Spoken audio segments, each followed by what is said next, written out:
नमस्कार, नवीन न्यूज में आपका स्वागत है। बख्तियारपुर में निर्माण हो रहा इंजीनियरिंग कॉलेज 4 लेन रोड से जुड़ेगा। मुख्यमंत्री नीतीश कुमार इंजीनियरिंग कॉलेज के पास बन रहे रेलवे ओवर ब्रिज और प्रशासनिक भवन का निरीक्षण किया। इस दौरान उन्होंने अधिकारियों को जल्द ही काम पूरा करने का निर्देश दिया है। उन्होंने कहा कि NH 30 और SH 106 को जोड़ने वाले रेलवे ओवर ब्रिज का निर्माण कार्य जल्द पूरा करें। इसका निर्माण कार्य पूरा होने से बख्तियारपुर इंजीनियरिंग कॉलेज के छात्रों और प्रोफेसर के साथ साथ आम लोगों को भी आने जाने में काफ़ी सुविधा होगी। बिहार विधानसभा चुनाव नज़दीक आने पर पार्टियां चुनावी तैयारी में जुट गई है। वहीं कई पार्टियां सीटों की संख्या को भी निर्धारित कर चुकी है। गणतांत्रिक समाज पार्टी और भारतीय विश्वकर्मा महासंघ का जिला स्तरीय सम्मेलन नगर भवन में संपन्न हुआ। पार्टी के राष्ट्रीय अध्यक्ष मुकुल आनंद विश्वकर्मा ने कहा कि सदियों को चुप्पी ने हमें श्रमिक बना दिया है। बिहार के 232 कस्तूरबा गांधी आवासीय बालिका विद्यालयों की कक्षा 9वीं से 12वीं तक के छात्राओं को सितंबर से इंजीनियरिंग और मेडिकल की निःशुल्क तैयारी कराई जाएगी। यह तैयारी आधार से लेकर उन्नत स्तर तक होगी। इस संबंध में शिक्षा विभाग ने सभी कस्तूरबा गांधी आवासीय विद्यालयों को दिशा निर्देश जारी कर दिए हैं।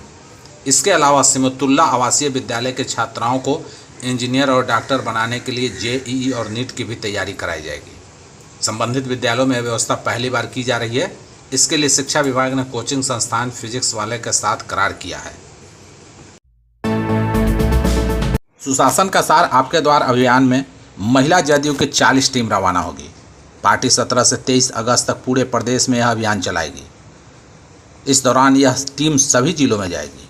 जदयू कार्यालय में अभियान की तैयारी को लेकर बैठक हुई। इसमें प्रदेश अध्यक्ष उमेश सिंह कुशवाहा के अलावा महिला जदयू के पदाधिकारीगण वर्चुअल माध्यम से शामिल हुए। उमेश कुशवाहा ने कहा कि आधी आबादी को विकास की मुख्य धारा में शामिल करने और उनके सर्वांगीण उत्थान के लिए मुख्यमंत्री नीतीश कुमार ने जो कार्य किए हैं वैसा उदाहरण किसी अन्य राज्य में नहीं मिलता। अब समय है कि प्रदेश भर में बूथ स्तर तक सघन अभियान चलाकर महिला सशक्तिकरण की दिशा में नीतीश सरकार द्वारा उठाए गए कदमों को बुकलेट, हैंडबिल और स्टिकर के माध्यम से प्रत्येक महिला मतदाता तक पहुंचाया जाए। यूपी में समाजवादी पार्टी से निष्कासित विधायक पूजा पाल को लेकर अभद्र टिप्पणी करने वाले युवक पर कार्रवाई शुरू हो गई है।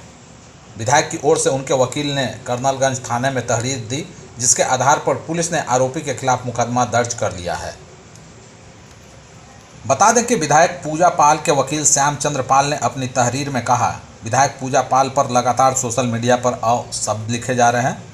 इन टिप्पणियों से न केवल चायल विधानसभा की महिलाओं का बल्कि पूरे समाज का दिल आहत हुआ है। उमेश यादव ने ओछी लोकप्रियता के लिए बेहद खराब शब्दों का इस्तेमाल किया, जिसने पाल, बघेल, धनगर, गडेरिया, चरवाहा और सेफर्ड समाज की भावनाओं को ठेस पहुंचाई है।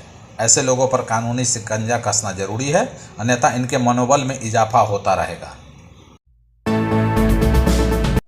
पटना जिला के मनेर प्रखंड के सिंघारा पंचायत के भीखाबान गांव में पिछले 1 माह से अंधेरे में रह रहे लोगों ने थक हार कर बिजली विभाग के SDO को ट्रांसफार्मर का स्थल बदलने के लिए लिखित आवेदन दिया है।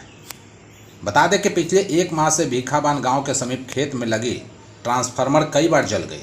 हालांकि SDO के पहल पर 2 बार ट्रांसफार्मर को बदला गया, लेकिन ट्रांसफार्मर फिर जल गई और अब पानी की वजह से खेत में ट्रांसफार्मर लगाने में विभाग को काफ़ी कठिनाई हो रही है, जिस वजह से ग्रामीण किसान काफ़ी परेशान हैं।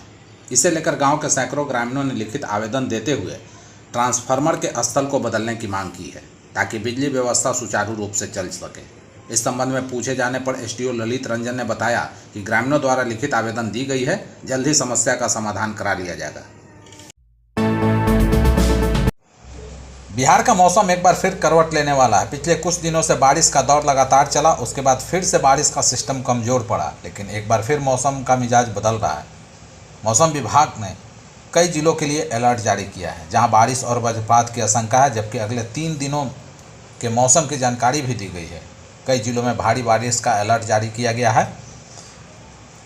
पश्चिम चंपारण, पूर्वी चंपारण, गोपालगंज, सिवान, सारण, सीतामढ़ी, शिवहर, मुजफ्फरपुर, समस्तीपुर, वैशाली, औरंगाबाद, अरवल, जहानाबाद, गया, नवादा, शेखपुरा, बांका, बेगूसराय, सहरसा, दरभंगा, मधुबनी, सुपौल जिले के लिए येलो अलर्ट जारी हुआ है। मौसम विभाग की माने तो 20 अगस्त से मौसम के तेवर और अधिक बिगड़ सकते हैं। बक्सर, भोजपुर, पटना, नालंदा, मुंगेर, भागलपुर, जमुई, बांका, गया, रोहतास समेत आसपास के कुछ जिले में आकाशीय बिजली गिरने की आशंका है। इन जिलों में ऑरेंज अलर्ट जारी किया गया है। SIR के विरोध में राहुल गांधी और तेजस्वी यादव समेत महागठबंधन के कई नेता वोटर अधिकार यात्रा शुरू की। रोहतास जिले के डेहरी स्थित सुअरा हवाई अड्डे से इस यात्रा की शुरुआत हुई। वोटर अधिकार यात्रा को लेकर गिरिराज सिंह ने तंज कसा है। केंद्रीय मंत्री गिरिराज सिंह ने राहुल गांधी और तेजस्वी यादव की इस यात्रा पर कहा कि ये लोग कंस की राह पर चल रहे हैं। जन्माष्टमी के अवसर पर मैं कहूँगा कि कंस का नाश कृष्ण ने किया। यहाँ भी कुछ कंस है और जन्माष्टमी के अवसर पर उसका नाश निश्चित है। राहुल तेजस्वी को वोटर अधिकार यात्रा में शामिल होने के लिए कई नेता पहुँच रहे हैं और इस यात्रा को लेकर कई नेताओं की प्रतिक्रिया सामने आ रही है। केंद्रीय मंत्री जीतन राम मांझी ने मतदाता अधिकार यात्रा पर कहा कि आप लोग इस यात्रा को महत्व दे रहे हैं, लेकिन ये यात्रा नहीं है, ये पत्थर पर सिर पटकने जैसा है। राहुल गांधी यात्रा किस लिए कर रहे हैं? वे क्या चाहते हैं कि 10-15 लाख लोग जो मर चुके हैं और जिनके नाम वोटर लिस्ट में हैं, उनके नाम न हटाए जाएं। NHAI ने बिहार में अवसंरचना विकास की दिशा में एक ऐतिहासिक उपलब्धि हासिल करते हुए मोकामा और सिमरिया के बीच गंगा नदी पर 6 लेन वाले अत्याधुनिक एक्स्ट्रा डोज्ड पुल का निर्माण सफलतापूर्वक करा लिया है। राष्ट्रीय राजमार्ग 31 पर स्थित यह महत्वपूर्ण परियोजना अब यातायात के लिए खोल दी गई है, जो उत्तर और दक्षिण बिहार के बीच एक नई जीवन रेखा साबित होगी। लगभग 1871 करोड़ की लागत से निर्मित 8.15 किलोमीटर लंबी इस परियोजना में गंगा नदी पर एक 6 लेन का मुख्य पुल और दोनों ओर 4-4 लेन के पहुंच पथ शामिल हैं। इस पुल के शुरू हो जाने से क्षेत्र के में परिवहन व्यवस्था में क्रांतिकारी बदलाव आया है। अब तक भारी और वाणिज्यिक वाहनों को उत्तर और दक्षिण बिहार के बीच यात्रा करने के लिए पटना स्थित महात्मा गांधी सेतु या पुराने राजेंद्र सेतु का लंबा और अक्सर जाम वाला मार्ग प्रधानमंत्री नरेंद्र मोदी ने 11,000 करोड़ की लागत वाले UER सेकेंड और द्वारका एक्सप्रेसवे के दिल्ली खंड का उद्घाटन किया। ये गलियारे यात्रा के समय को कम करते हैं, यातायात को सुगम बनाते हैं और NCR कनेक्टिविटी को बेहतर करते हैं।